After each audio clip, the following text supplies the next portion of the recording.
Welcome to the 3 minutes easy grammar series with Live English. Today we're going to continue talking about questions, but this time we're going to talk about closed questions. Remember last time I told you that to build a question you need 4 important elements.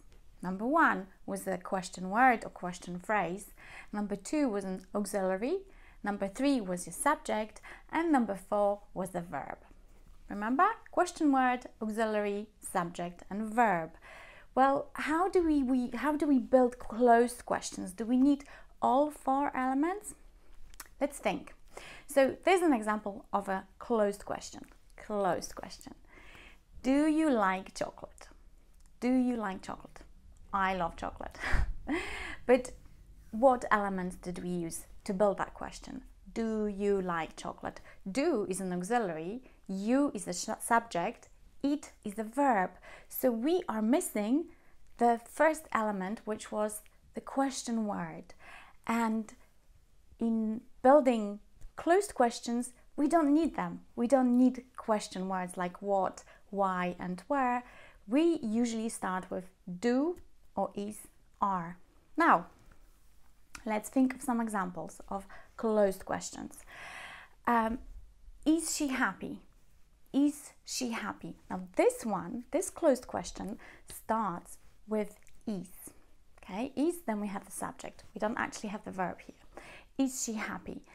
Can I help you? Can I help you? Can, auxiliary, I, subject, help is the verb. Can I help you? Did you see her? Did you see her? That's in the past. Did you see her? Did is an auxiliary, you is a subject, see is a verb. So as you can see, we're missing the first part, the first element that we used for building open questions. In closed questions, it's a little bit different. So closed questions, we start with do or does, depending on the person. Do you like chocolate? Does she like chocolate? But we can also start with to be. So, are you happy? Are you happy? Or is she happy? Depending on the person, of course, on the subject. Okay, so how do we decide? How do we decide when to use do, does? Or when do we start the question with to be, so is, are? Okay? So we use do, does when we ask about a certain verb. If we say, do you like? Do you eat? Does she drive? Does she go to work every day? Does she like you? See, at the end of the question, there's always a verb. Do you go? Do you drive? Do you eat? Do you run? Do you practice yoga every morning? Do you practice? That's a verb. So if there is a verb at the end of the question, we start with do or does. But if the question is about what or who a person is, for example, is she married? Is she single? Is she engaged? No, she isn't. Is she happy? Is she your friend? Is she young? Is she beautiful? Are you happy? Then we start with to be.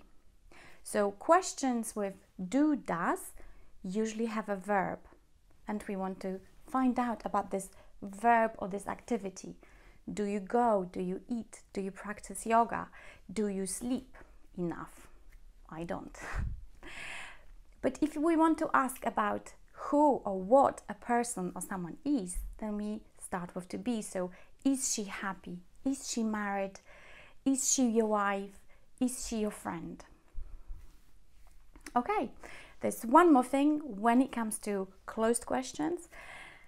If you want to sound more natural, please remember about the intonation in the question. So in a closed question, intonation at the end of the question goes up.